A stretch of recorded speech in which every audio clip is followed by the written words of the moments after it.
suppose anything wrong happens, then your emotion should not, you should not be emotional. Then you are in your real self. क्या होता है train को वो train में सब आदमी बैठा है इमोशनल हो गया तो क्या होता है શું થાય મનુભાઈ ગડબડ થઈ જાય હા ગડબડ થઈ જાય લોકો મરી જાય ભાઈ એવી રીતે માણસ ઇમોશનલ થાય છે ત્યારે મય બહુ એટલા બધા જીવાત મરી જાય છે એમને પૂછે જો અને એની જવાબદારી પોતાના માથે આવે છે જો અનેક જાતની જવાબદારીઓ છે આવી રિસ્પોન્સિબિલિટી ઇમોશનલ થઈ જાય ઇમોશન વગરનો માણસ પથ્થર જેવો ના થઈ જાય હું ઇમોશનલ વગરનો છું પથ્થર જેવો લાગુ છું પ્રેમ સ્વરૂપ થઈ જાય. બિલકુલ ઇમોશનલ નથી મારો પછી પ્રેમ સ્વરૂપ થઈ જાય આખું રિયલાઇઝેશન હા આખું રિયલાઇઝેશન રિયલાઇઝેશન મુશ્કેલ ઇમોશનલ વાળો મિકેનિકલ થઈ જાય ઇમોશનલ વાળો મિકેનિકલ થઈ જાય પણ ઇમોશનલ વાળો તો મિકેનિકલ થાય ને એ વાતે બરાબર જો પોતાનું સેલ્ફ રિયલાઇઝેશન ના થયું હોય તો પછી આ જે ઇમોશનલ વગરનો માણસ એ પછી પથ્થર જેવો જ લાગે ને એ તો એનો અર્થ જ નથી એ હોય જ નહીં એવું બને જ નહીં ને એવું બને જ નહીં સમજો ને એવું બધા બનતું જ નથી પછી એને મેન્ટલમાં લઈ જાય છે શું એ ઇમોશનલ જ હોય છે બધા મેન્ટલ ઇમોશનલ હોય છે શું? આખું જગત ઇમોશનલ છે એ કે છે આ પ્રેમ સ્વરૂપ જે છે પ્રેમ સ્વરૂપ હા. એ પણ કે છે કે હૃદયમાંથી આવે છે અને ઇમોશનલ પણ હૃદયમાંથી જ આવે ના, છે એ પ્રેમ નહીં એ પ્રેમ જે પ્રેમ સ્વરૂપ એવો આવે તે નહીં પ્રેમ તો શુદ્ધ પ્રેમ હોવો જોઈએ શું જે પ્રેમ ને આ મારા મને ચડાવે તોય મારો પ્રેમ એટલો જ રહે અને કોઈ ગાળો પડે તો એટલો રહે એવું શુદ્ધ પ્રેમ હોવો જોઈએ જો ઘટવત ના થાય જે પ્રેમ ઘટે નહીં વધે નહીં તમે મને 20 વર્ષે મળો તો પ્રેમ નહીં વધે ઘટે પ્રેમ તેનો તે જ દેખાય તો દુનિયાવી પ્રેમ પતંગ આ તો જગતમાં પ્રેમ છે જ નહીં કોઈ જગ્યાએ પ્રેમ આ તો આસક્તિ છે આ તો જીવડાની આસક્તિ છે શું છે પ્રેમ તો શુદ્ધ પ્રેમ એ જ પરમાત્મા છે અમારો શુદ્ધ પ્રેમ છે માટે લોકોને અસર થાય લોકોને ફાયદો થાય નહીં ફાયદો જ ના થાય જ્યાં સુધી કઈ પણ ઘાટમાં છે કઈ પણ કઈ જરૂરિયાત છે કઈ ભિક્ષુક છે ત્યાં કશું કામ થાય જો જ્ઞાની પુરુષ તો કોઈ રીતના ભિક્ષુક ના હોય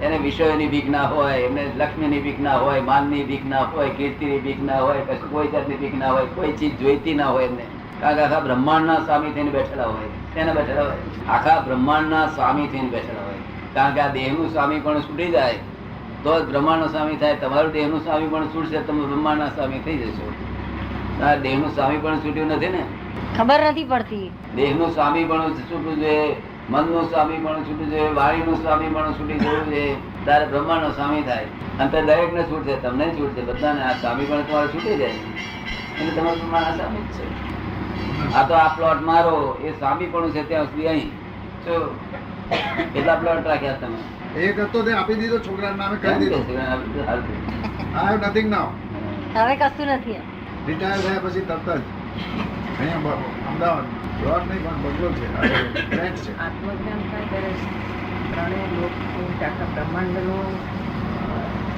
બ્રહ્માંડ વિશે ખબર પડે બ્રહ્માંડમાં કઈ પણ વસ્તુ છે આત્મજ્ઞાન થાય એટલે આ જે ત્રણેય લોક છે આખા બ્રહ્માંડની વસ્તુ કઈ પણ બ્રહ્માંડમાં થતું હોય તો પોતાને ખબર પડે ખરું એ કેવું જ્ઞાન થાય ત્યારે ખબર પડે આત્મજ્ઞાન થી 4 ડિગ્રી આગળ રહી છે તમને ફાયદો શું બ્રહ્માંડમાં કઈ થતું હોય કોઈ દેવો લડતા હોય તે તમને જાણવામાં ફાયદો ખરો ફાયદાના હિસાબે નહીં પણ શું કહે છે? ફાયદાના હિસાબે નહીં કે છે તમારું પોતાનું સુખ પ્રાપ્ત થાય એ આત્મજ્ઞાન એટલે પોતાનું ઉપાધિની મય સમાધિ રહે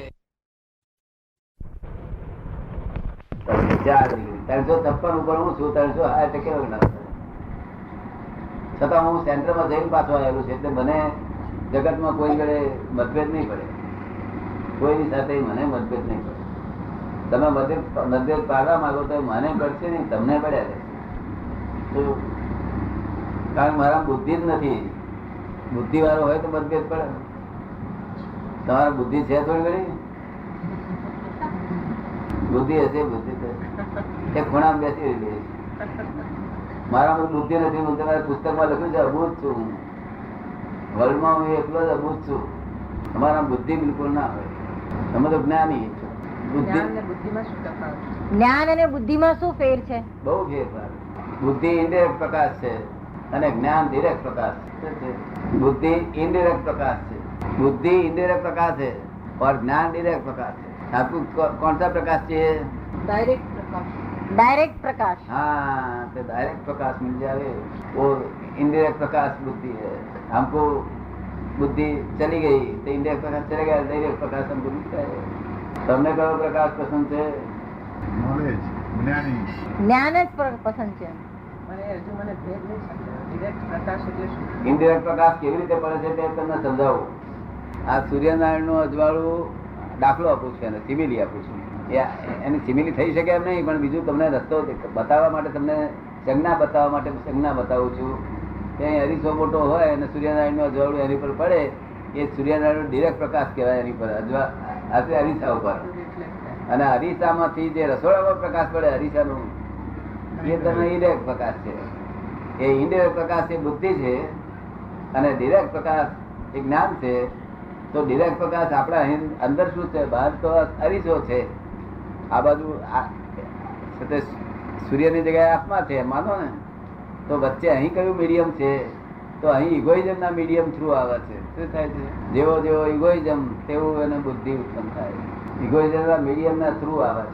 સમજાય આપને એમાં કઈ? તમને સમજાય? અહમની થ્રુ આવે છે. બરોબર સમજાયું નથી? ના બરોબર, અહમ ની થ્રુ આવે છે, બરાબર ના સમજ્યું. જેવો ઇગોઇઝમ હોય ને, એ ઇગોઇઝમ ના થ્રુ આ લાઈટ જાય, તે ઇગોઇઝમ ની બહાર નીકળે એટલે ઇગોઇઝમ ના આકારે હોય એને તે છે તે મીડિયમ, એટલે ઇનડિરેક્ટ પ્રકાશ થઈ જાય. પછી ડિરેક્ટ ઇગોઇઝમ પર પડે, પછી મીડિયમ અને ઇગોઇઝમ માંથી થ્રુ પસાર થઈને તમને કામ લાગે. તો ઇનડિરેક્ટ પ્રકાશ થી આ બધું ચાલી રહ્યું છે બુદ્ધિ, અને બુદ્ધિ મોક્ષે જવા ના દે. બુદ્ધિ સંસારમાં જ ભટકાય કરે. બુદ્ધિ ક્યારે મોક્ષે જવા દે? કે એ બુદ્ધિ સમ્યક કરે થાય, સમ્યક થાય.